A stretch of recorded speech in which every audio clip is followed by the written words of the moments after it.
Somebody asked at a meeting, how should evolution be understood?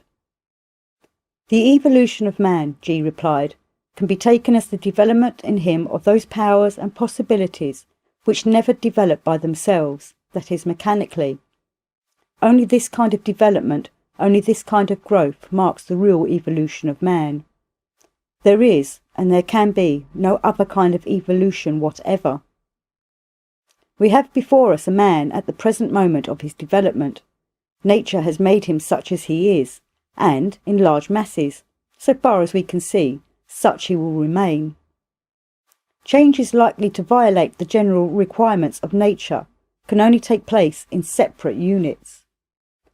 In order to understand the law of man's evolution, it is necessary to grasp that, beyond a certain point, this evolution is not at all necessary. That is to say, it is not necessary for nature at a given moment in its own development.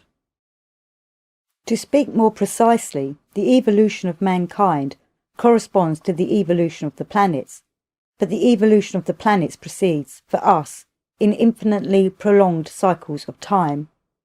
Throughout the stretch of time that human thought can embrace, no essential changes can take place in the life of the planets, and, consequently, no essential changes can take place in the life of mankind.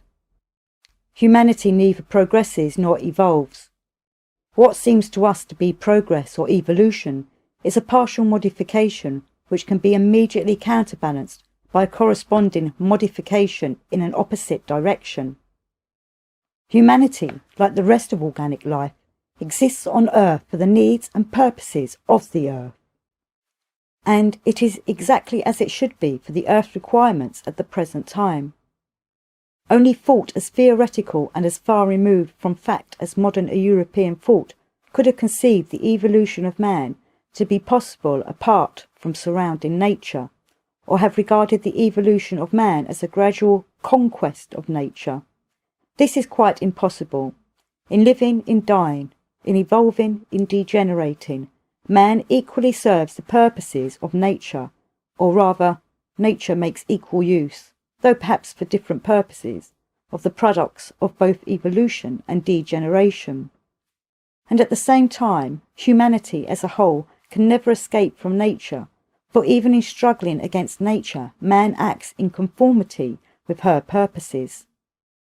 The evolution of large masses of humanity is opposed to nature's purposes. The evolution of a certain small percentage may be in accord with nature's purposes. Man contains within him the possibility of evolution. But the evolution of humanity as a whole, that is, the development of these possibilities in all men, or in most of them, or even in a large number of them, is not necessary for the purposes of the Earth or of the planetary world in general, and it might, in fact, be injurious or fatal. There exist, therefore, special forces of a planetary character, which oppose the evolution of large masses of humanity and keep it at the level it ought to be. For instance, the evolution of humanity beyond a certain point, or to speak more correctly, above a certain percentage, would be fatal for the moon. The moon at present feeds on organic life, on humanity. Humanity is a part of organic life. This means that humanity is food for the moon. If all men were to become too intelligent, they would not want to be eaten by the moon. But at the same time, possibilities of evolution exist, and they may be developed in separate individuals with the help of appropriate knowledge and methods. Such development can take place only in the interests of the man himself against, so to speak, the interests and forces of the planetary world. The man must understand this. His evolution is necessary only to himself. No one else is interested in it, and no one is obliged or intends to help him. On the contrary, the forces which oppose the evolution of large masses of humanity also oppose the evolution of individual men. A man must outwit them, and one man can outwit them. Humanity cannot. You will understand later on that all these obstacles are very useful to a man. If they did not exist, they would have to be created intentionally, because it is by overcoming obstacles that man develops these qualities he needs. This is the basis of the correct view of human evolution. There is no compulsory mechanical evolution. Evolution is the result of conscious struggle. Nature does not need this evolution. It does not want it and struggles against it. Evolution can be necessary only to man himself when he realizes his position, realizes the possibility of changing this position, realizes that he has powers that he does not use, riches that he does not see, and, in the sense of gaining possession of these powers and riches, evolution is possible. But if all men, or most of them, realize this, and desire to obtain what belongs to them by right of birth, evolution would again become impossible. What is possible for individual man is impossible for the masses.